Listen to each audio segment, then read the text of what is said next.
Assalamualaikum warahmatullahi wabarakatuh. Waalaikumsalam warahmatullahi wabarakatuh. Seluruh dari Ustadz Danu Official Channel, di bawah Ustadz Danu, kemudian dari Pak Haji Hasan Bisri BFC, kemudian juga semuanya ada di sini, ada Saja dulu. Maulana Channel, Mbak Devi, Mas Iwan, Mas Joy dan tetehnya semua yang pegang kamera semua. Bu Guru dari pesantrennya. Saja dulu. Bu Guru siapa namanya? Bu Ayu. Ibu Ayu. Makan Ibu Ayu Ayu. hari. Ibu Ayu. Ibu apa Mbak? Mbak, Belum ibu sih. Ayo Mbak aja. Kalau belum itu berarti Ayu Ting Ting. aku bilang dia beli jarum mudah-mudahan Terusin ada. lagi, ayo terusin. Ayo Ting Ting, dijamin masih Ting Ting. Coba lah. Sama sekali, oh jadi nyanyi ya. Eh. Pokoknya bibir dikulum isinya batu. Assalamualaikum warahmatullahi wabarakatuh. Iya. Belajar dari saja dulu. Sedang salam ame batu. Waalaikumsalam warahmatullahi wabarakatuh. Jadi kita ngos-ngosan lagi nih, posa ngobrol-ngobrol santai lagi. Iya. Kita mau bahas masalah ketika kan Pak Ustadz, Anak penguji orang tua Itu. atau orang tua penguji anak ya?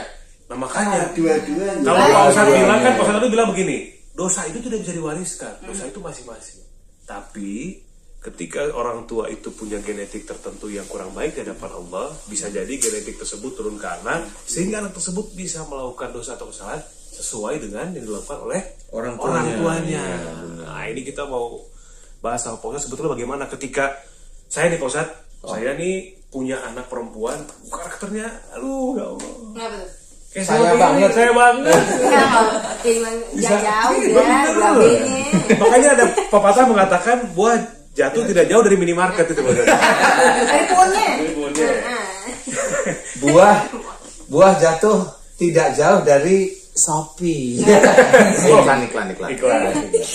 Nah, Hobi mengalami itu, Mbak Devi juga mengalami itu, ya dengan ayah Mbak Devi ya. Ya kebetulan dengan mamaku sama ya persis Sama, ya. sama. Ya. Punya sifat yang persis antara anak dengan orang tuanya, antara anak perempuan dengan ayahnya nih, Ustaz gitu. Nah ini kalau saya sih anak umurnya masih 6 tahun. Tapi kan dari sekarang kalau tahu ilmunya kan lebih baik untuk bagaimana Ya, kita benar. bersikap sebagai orang tua. Nah, ketika memang anak dan orang tua punya sifat yang sama, tumbuh besar anak itu, sehingga akhirnya kan mirip nih karakternya Pak Ustadz, sama. Ada benturan. Nah, ini bagaimana nih Pak Ustadz? Apakah sebagai anak juga sebetulnya kalau dilihat kan salah sih, tapi kan dari orang tua genetik sifatnya. Iya. Orang tua juga pas marah ya sifatnya kan dari beliau. Nah, ini seperti apa Pak Ustadz? Memang kalau kita lihat ya, kita kan lingkup dakwah ya, Ustazah Lulu juga dakwah, Pak Haji Hasan juga sama dakwah. Nah, sebenarnya gini, ada yang kita sering dengar kata-kata muhasabah, ya, istilahnya bahasa Inggrisnya evaluasi. Biasanya kalau kita itu evaluasi atau muhasabah itu biasanya kan untuk diri sendiri. Tapi untuk diri sendiri yang berhubungan dengan emosinya ini dan sebagainya. Tapi untuk diri sendiri rata-rata. Nah, padahal muhasabah itu petunjuknya itu banyak sebenarnya petunjuknya itu. Dari lingkungan sekitar, nggak taunya anak itu sifatnya mirip. Emosionalnya mirip, kakunya mirip, beli-beli apa itu mirip. Kalau pingin sesuatu mirip gitu loh Mas ya. Bener. Pokoknya kalau nggak diberi itu jengkel, habis itu panas dingin besoknya. Neler. Guys, saya juga nggak tahu nih, saya salah ngomong nih ceritanya. Saya salah ngomong sih sebenarnya. Saya nggak tahu. Pokoknya kalau punya keinginan kuat, kalau nggak diberi jengkel. Kalau enggak, besok nggak dibeli, besok adem panas, pilek dan sebagainya. Itu anaknya siapa itu? Anak saya. Benar guys. Jadi di sini kita akan mencoba untuk menerangkan bagaimana yang namanya muhasabah, bagaimana kita itu mengamalkan yang namanya ku anfusakum wa alaikum naro. Ya, memang ayat ini sering kita dengarkan. Tapi yang bagaimana sih? Nah, bagi orang tua kayak kita ini ada belajar. Kekurangan, kelebihan si anak itu ujian bagi orang tuanya. Mas Bobi, alhamdulillah sudah faham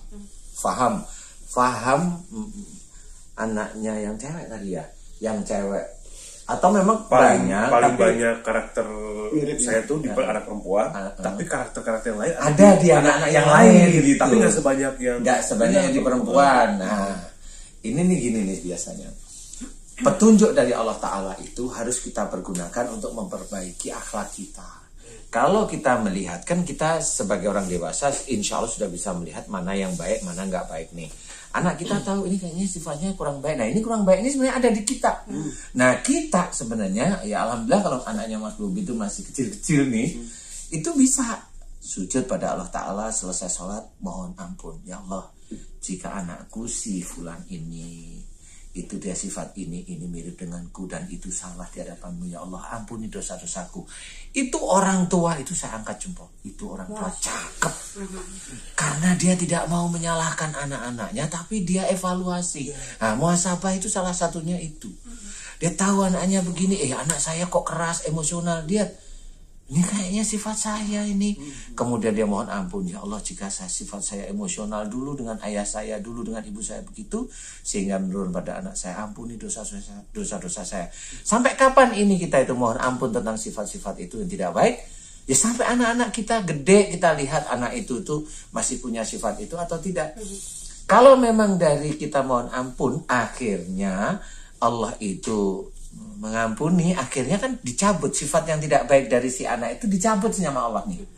Kemudian anak itu mulai jadi anak yang baik, anak yang soleh atau solehah. Nah disitulah sebenarnya mulai dikurangi, boleh silahkan, tetapi tidak menutup kemungkinan ulangi terus menerus. Nah dari situlah istilahnya orang tua itu benar-benar mengajarkan ku anfusakum wa ahlikum nar, jaga dirimu dan keluargaku dari api neraka. Contoh kenapa? Kalau sebenarnya sifat emosi itu adalah sifatnya setan, bahwasanya Rasul itu bersabda la taghdab walakal jannah, jangan marah bagimu surga. Berarti kalau ada orang marah itu insya Allah pasti masuk neraka. Nah kalau memang ada anak kita yang emosional seperti kita dan kita sadar, kita mohon ampun kepada Allah Ta'ala, kemudian si anak itu atas izin Allah Ta'ala menjadi anak yang tidak emosional. Nah, ini kita menyelamatkan keluarga kita dari api neraka.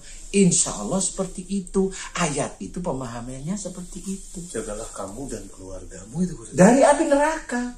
Kita dan keluarga kita, iya, semuanya punya kemungkinan. Nah, kemungkinan memang masuk neraka. Seperti itu, dan ini jarang sekali kita pahami. Yang penting sudah sholat, nggak taunya anak itu mau gimana-gimana, terserah anaknya, ya nggak boleh juga.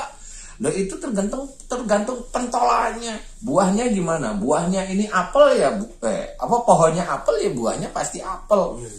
Iya kan? Ya ada sekali dua kali apelnya busuk. Nah ini maksudnya seperti itu. Harus kita harus kita memahami bahwa menjaga dari api neraka itu tidak cuma hanya nyuruh sholat aja, nyuruh ngaji aja, enggak. Tapi benar-benar melihat anak saya kekurangannya apa. Kalau anaknya itu keset, belajar untuk kita yang aktif. Kalau anak itu mamanya minta-minta aja gitu. Ini anaknya Mas Bobi ini. Nah itu ngerti, ini sifat saya yang kalau punya keinginan kuat sekali kan gitu. Mulai memohon ampun sifat yang kuat, kemudian belajar kalau melihat sesuatu di toko online atau di mana itu disuruh itu harus astagfirullahaladzim ya Allah. Jadi belajar seperti itu. Nah dengan belajar seperti itu, insya Allah nanti anaknya tidak terlalu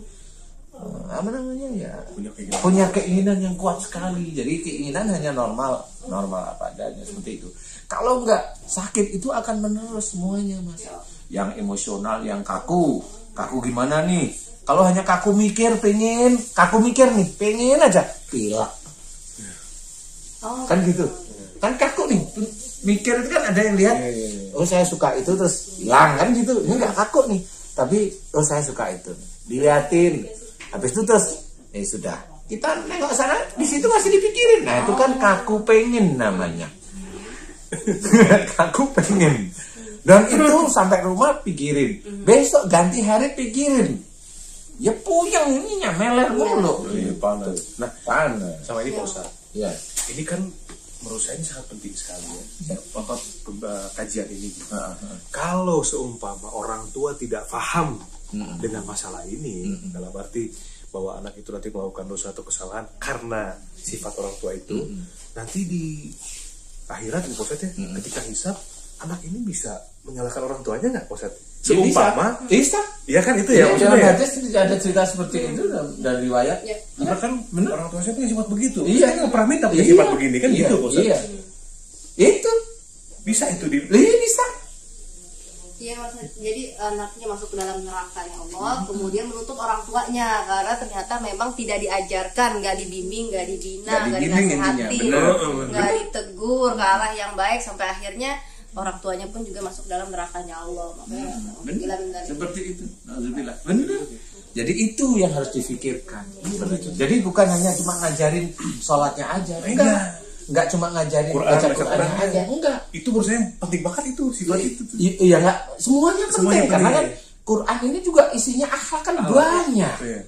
Yang diabaikan. Contoh maunya yang diabaikan. Contoh nih. Allah menyuruh lintalahum. Lemah lembut kamu kepada mereka nih. Sebagai seorang yang belajar taat pada Allah Ta'ala, kalimat kecil ini itu buktiin, praktekkan. Lemah lembutlah kita kepada siapapun, tidak melihat orangnya.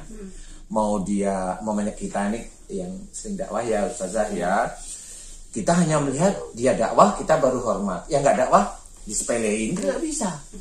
Seperti umpamanya, Assalamualaikum Ustaz, dilihat siapa nih? Kan dijawab. ya Allah.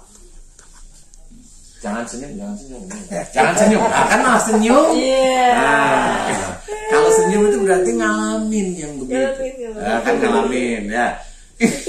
Kok bisa ya? Itu ada yang begitu kan, nggak sekali dua kali. Bener nggak ya saya ngomong ya, Mbak? Nggak sekali dua kali, bener? Nggak sekali dua kali. Dua kali lah. Dua kali lah ya.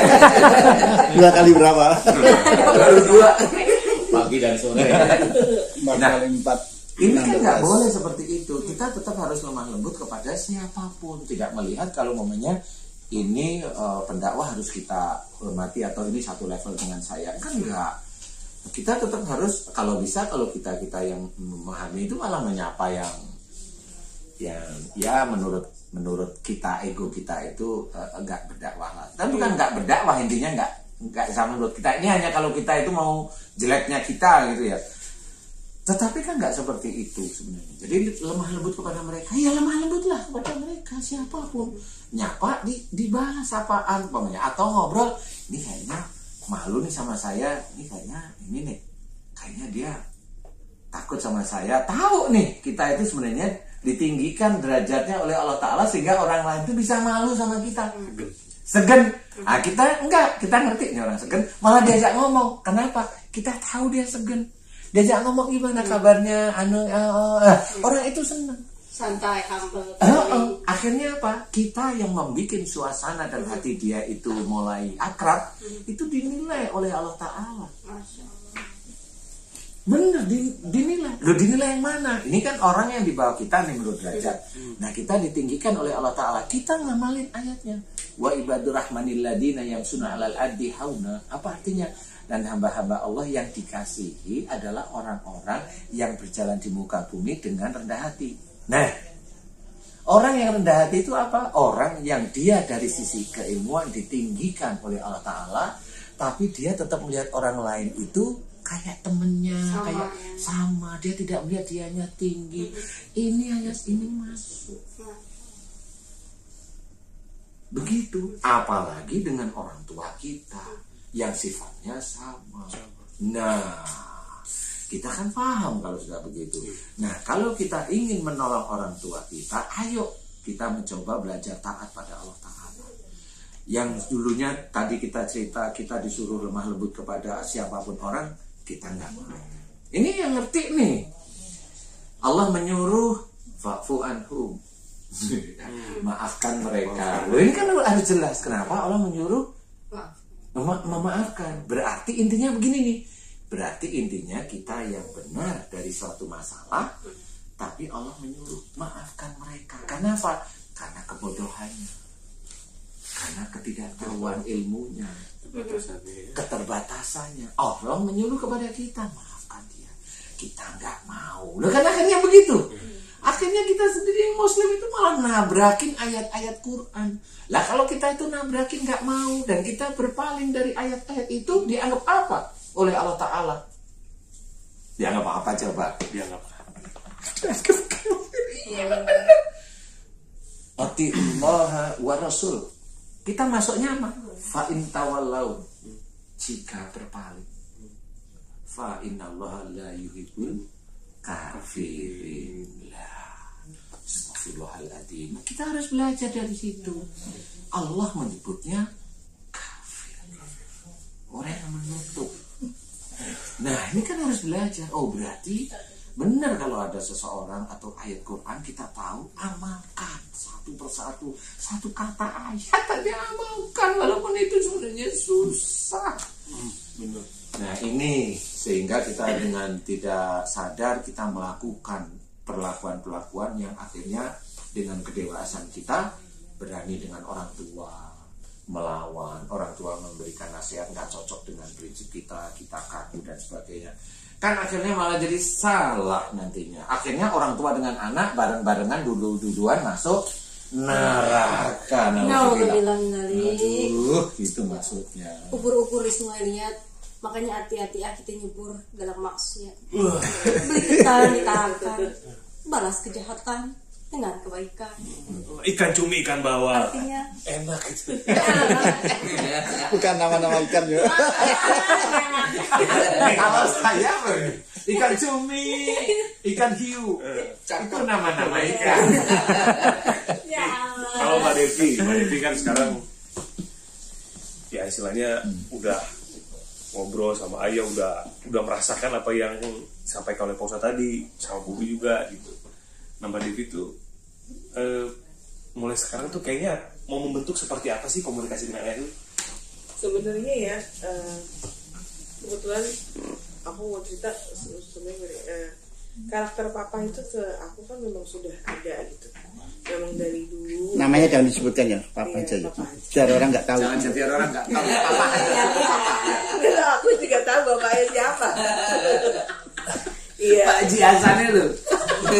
Tapi memang untuk merubah itu tuh nggak mudah, susah banget gitu, karena boleh dibilang hampir 20 tahun lebih ya, hampir 30 tahun. Nah aku tinggal dengan papa dan akhirnya kebentuklah karakter-karakter yang biasanya berhubungan dengan si papa. Jadi pada saat clash itu kita tuh udah ketemu batu dan akhirnya aku merasakan sendiri akibat dari apa yang aku lakukan gitu ketika batunya papa itu aku lemparkan lagi ke papa gitu, dari amarahku, dari emosiku segala macam. Berusaha untuk bisa mengendalikan sejak aku alhamdulillah ketemu Pak Ustadz di siraman kolbu gitu, tahu poin-poin mana yang harus diperbaiki, terus seperti apa yang harus dikendalikan emosi-emosinya gitu. Dan mudah-mudahan sih buat mempelajari sendiri ya Pak, karena aku merasakan kalau misalnya memang ada hal-hal yang tidak baik dari orang tua, sebaiknya jangan kita ikutin. Dan itu tidak mudah, benar-benar yang benar-benar harus bertentangan batin gitu, karena udah kebiasa kebentuk seperti itu hampir 30 tahun dan harus berubah jadi pelan-pelan tuh ya butuh banget niat. Saya potong boleh Mbak Devi ya? Oh, Pak. Kesulitan yang begitu itulah yang sebenarnya harus kita pikirkan. Masuk surga itu sulit, jangan dibilang gampang, sulit. Sama seperti merubah karakter jadi emosional, kaku, egois menjadi lemah lembut, kan gitu, menjadi pemaaf. Itu sulit sekali dan itu waktunya bertahun-tahun untuk menjadi karakter yang hanya jangan emosional, jangan kaku seperti itu. Benar-benar. Masuk surga memang sulit. Lanjut Mbak Devi. Betul. Iya Pak, setuju banget. Akhirnya kita baru menyadari bahwa dari kalimat Bapak benar, kalau masuk surga tuh emang susah banget. Memang benar, kalau kita mau mendapatkan suatu hal yang baik ya kita harus terus berusaha. Dan alhamdulillah tuh pelan-pelan belajar gitu dari penyakit yang kadang-kadang kita dapatkan tuh, oh ternyata di situ ada pelajarannya. Terutama yang berhubungan dengan orang tua itu nggak bohong, bener-bener asli gitu, merasakan sendiri gimana sakitnya yang kita rasakan. Oh ternyata tabungan jelekku itu ternyata membuahkan sebuah penyakit ya. Iya. Seperti itu. Contoh sakitnya di mana nih Mbak Devi? Oh, contoh sakitnya adalah ketika aku rasain sakit di lutut sebelah kanan. Dan itu sakit itu orang berpikir kalau oh mungkin ini aku overweight, aku mungkin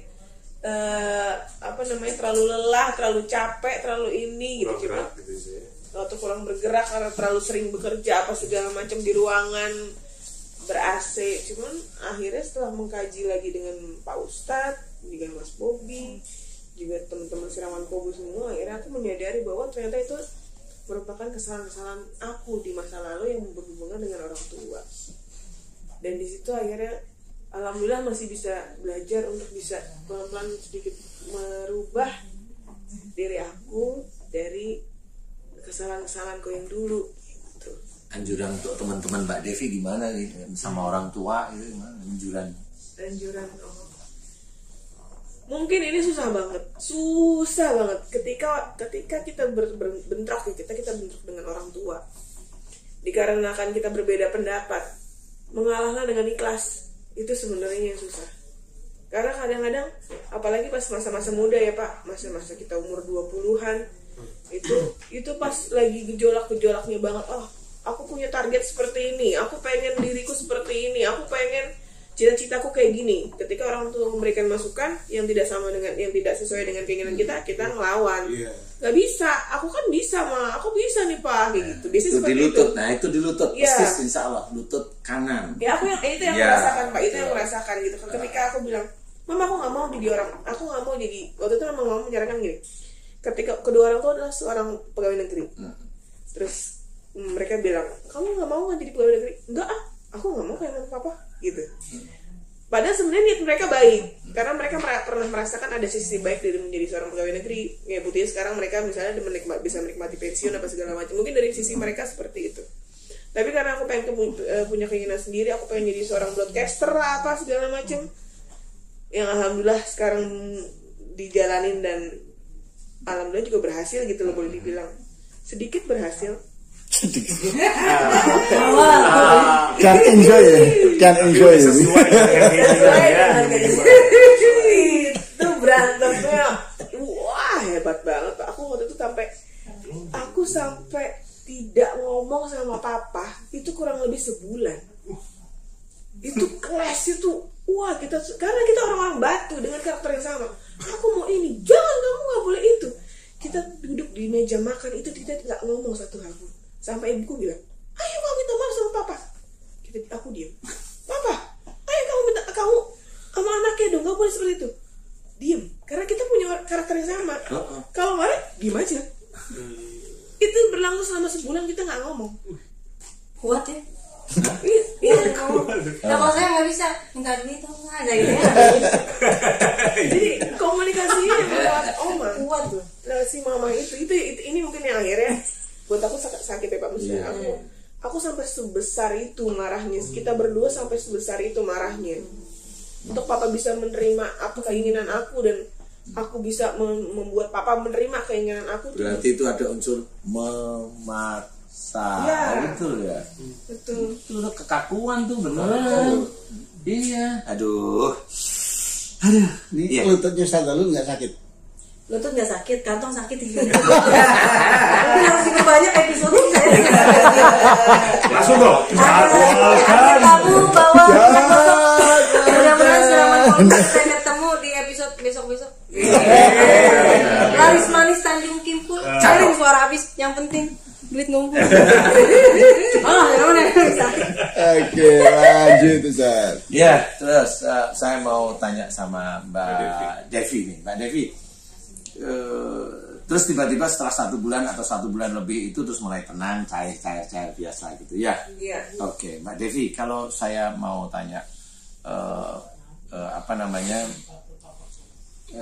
bener nggak sih kalau di sini kalau saya amati kan awal saya kenal sama Mbak Devi itu kan Emosional, kelihatan karakternya emosional. Ini kan di dekat saya juga masih ngomelin anak buahnya. Nah, sekarang saya amati sih enggak, di dekat-dekat saya sini enggak sih. Tapi saya enggak tahu Dijauh-jauh. Sama Mas Joy ini gimana deh? Gimana nih Mas Joy? Kenapa tuh Pak Ustaz? Mbak Devi gimana tuh kalau di atas gimana nih? Mbak Devi sedikit-sedikit suka naik emosinya. Naik emosi kok sedikit-sedikit. Iya. Tapi so far sama satu nama itu. iya, tapi so far Mbak Devi orangnya baik hati. Ya, alhamdulillah ya. Pantesan suaminya cinta banget itu ya. Insya Allah. Mbak Devi, ya, lagi, iya. Mbak Devi, saya mau memohon cerita sama Mbak Devi. Mbak Devi, kita kan mencoba siar ya. Coba siar sama teman-teman Mbak Devi. Meminta maaf sama ayah, sama ibundanya Mbak Devi di YouTube. Siapa tahu nanti Mbak Devi sama nonton di YouTube saja. Secara langsung. Secara langsung. Yuk. Aku nangis loh Pak. Ya nggak apa-apa, silakan. Yang penting saya pingin lututnya sembuh dengan cepat. Iya. Tapi ini juga pertanyaan sebelum Jangan Mbak Devi dikasih minta tisu, maaf. nanti kasih penontonnya dikit. Iya. Mbak Devi, di rumah pernah Iya, secara sekarang langsung matanya nggak? harus kelihatan dulu. Pernah. Pernah ya secara langsung ya. Bener-bener yang deep gitu ya maksudnya. Tapi cobalah. Sekarang mumpung lagi pas kajiannya nih. Bapak, aku masih syuting. Iya. Iya, minta maaf ya.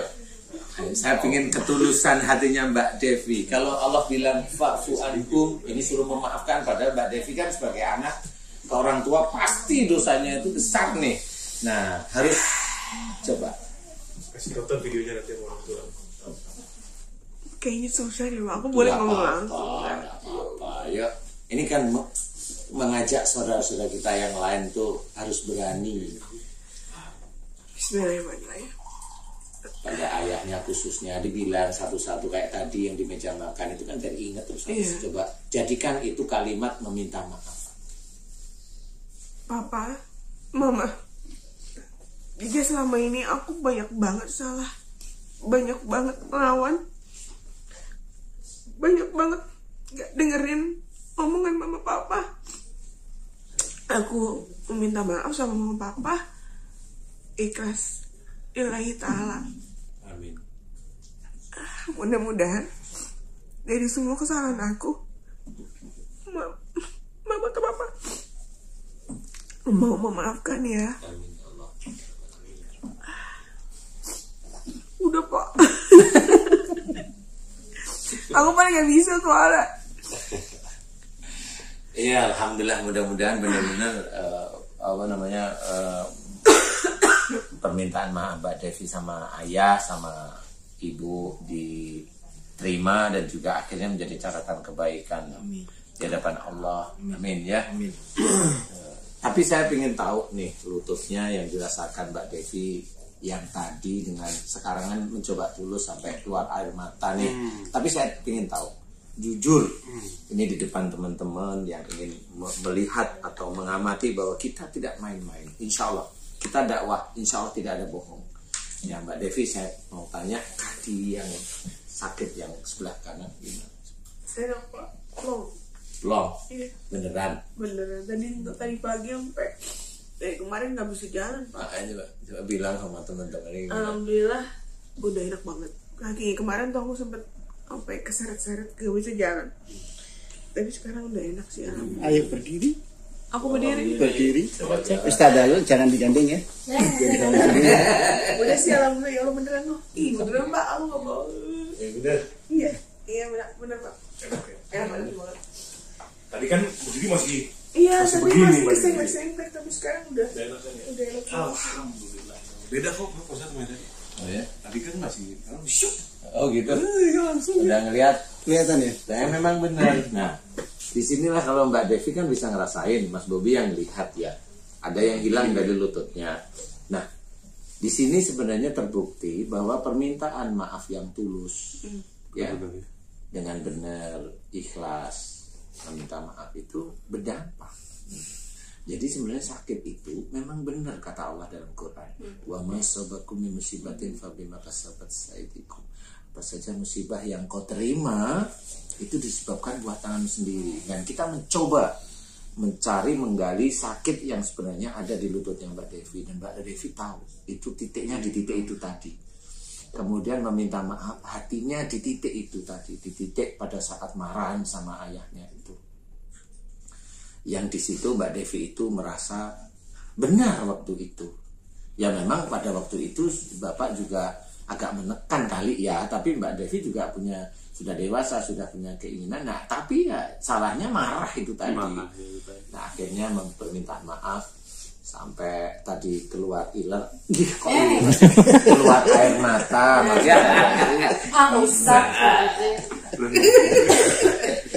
lupa air mata. Tapi benar Allah berarti ini mengabulkan loh ya. Kan saya mendoakan kagak. Iya.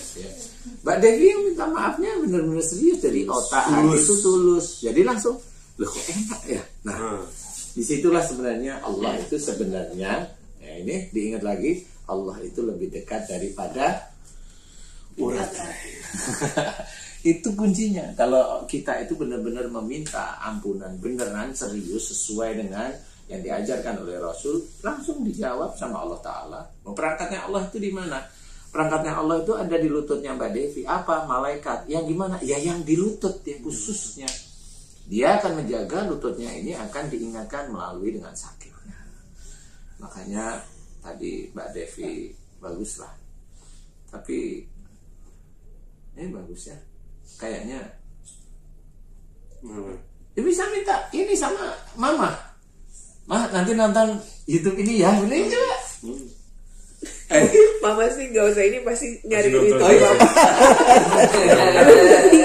Aku gak bilang juga tiba-tiba, kok ada kamu gitu. Ada kamu lagi makan kerupuk. Ini juga Pak Ustadz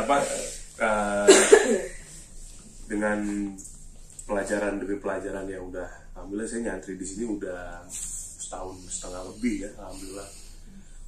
Khusus yang kajian ini, tema ini, saya mempelajari ini memang dari awal-awal saya masih ceramah kolbu. Dan saya coba untuk melihat itu di orang tua saya, Saya tuh pengen, saya benar-benar meyakinkan lagi karakter yang mana ya saya tuh. Gitu. Saya lihat papa, mama, kemudian saya bandingin. Oh, saya udah nemu nih, Ustaz. Ada satu lagi karakter yang bukan sifatnya mama sama papa. Tentang. Waduh, kalau mama gitu. Anak siapa? Bercanda ya. Nah, kita sebagai anak nih Pak Ustadz, sebagai anak boleh kita mendoakan kedua orang tua kita, karena kan kita paham nih, gitu kan? Pasti juga mungkin sedulur-sedulur juga udah mulai paham bahwa, kayaknya saya ini ibu saya banget nih, saya ini bapak saya banget nih. Mungkin orang tua kita belum nge ke situ barangkali, tapi kita sudah lebih ini, mungkin melalui tayangan ini, kita boleh Pak Ustadz memohon ampun kepada Allah, kemudian memohonkan kesalahan-kesalahan kedua orang tua kita pada waktu itu yang akhirnya tanpa sepengetahuan mereka, tanpa usul saja genetik tersebut masuk ke kita sehingga kita punya sifat seperti ini. Dimohonkan ampun. Mudah-mudahan itu bisa jadi ketika kita mohonkan ampun untuk kedua orang tua kita, Allah juga secara langsung ngampuni dosa-dosa kita juga ya. Bisa, tetapi lebih bagus mohon ampun untuk kita dulu baru untuk beliau. Kita dulu. Nah, karena kita yang punya sifat itu yang tahu kita dulu. Iya benar-benar. Baru ya. Baru ke beliau nggak apa-apa. Insya Allah seperti itu. Jadi itu lebih bagus. Dan Allah itu yang menyeleksi. Nanti menyeleksi si anak ini soleh apa enggaknya itu Allah yang menyeleksi. Jadi kesolehan itu kan sebenarnya dilihat dari amaliyah yang dikerjakan karena Allah juga. Benar. Jadi seseorang melakukan perbuatan baik belum tentu itu menjadi amal soleh. Amal soleh itu dikerjakan atas dasar lillahi ta'ala. Itu yang disebut amal soleh. Iya, itu yang disebut amal soleh. Itu lillahi ta'ala. Tapi kalau kita mengerjakan sesuatu duniawi bukan amal soleh, itu hanya kerjaan biasa aja. Dapat keringetnya. Kalau Ustazah dulu tadi bilang dapat duit. Duit ngumpul lagi. Tapi belum masuk transferannya sih. Oh boleh ya? Bilang sama Haji Hasan. Haji Hasan tipis-tipis nih. Jadi insya Allah seperti itu. Jadi sebenarnya bagi sedulur beriman, kita harus pahami bahwa untuk menjadikan diri kita soleh sendiri itu susah.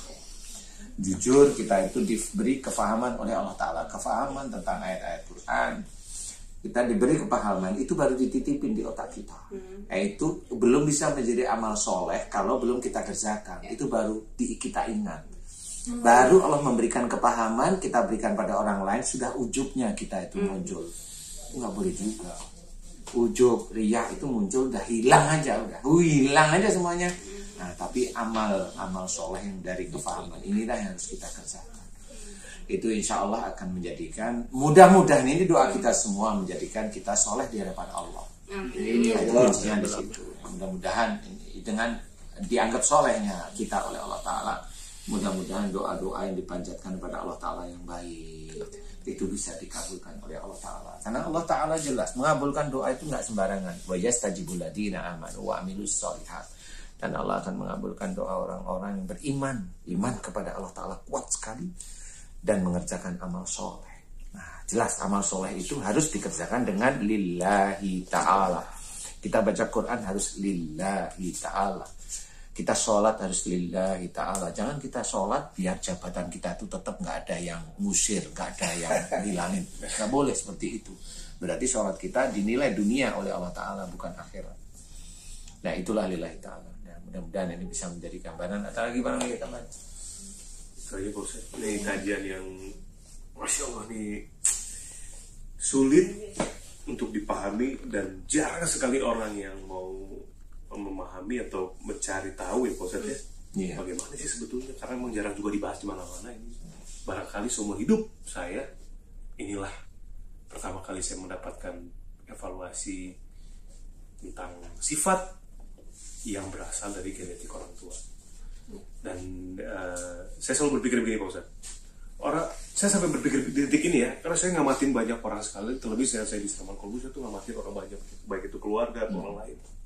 Orang itu menurut saya, sebelum kita ngobrol lebih dalam masalah ini ya, sifat itu tidak akan pernah berubah, karakter tidak berubah. Yang berubah itu kelakuannya aja. Contoh misalkan ini, ada orang tua atau siapapun itu yang suka main tangan gitu ya, pakai alat klepak gitu. Mungkin di usia-usia 50 ke atas dia tidak akan main tangan lagi, itu kelakuan kan.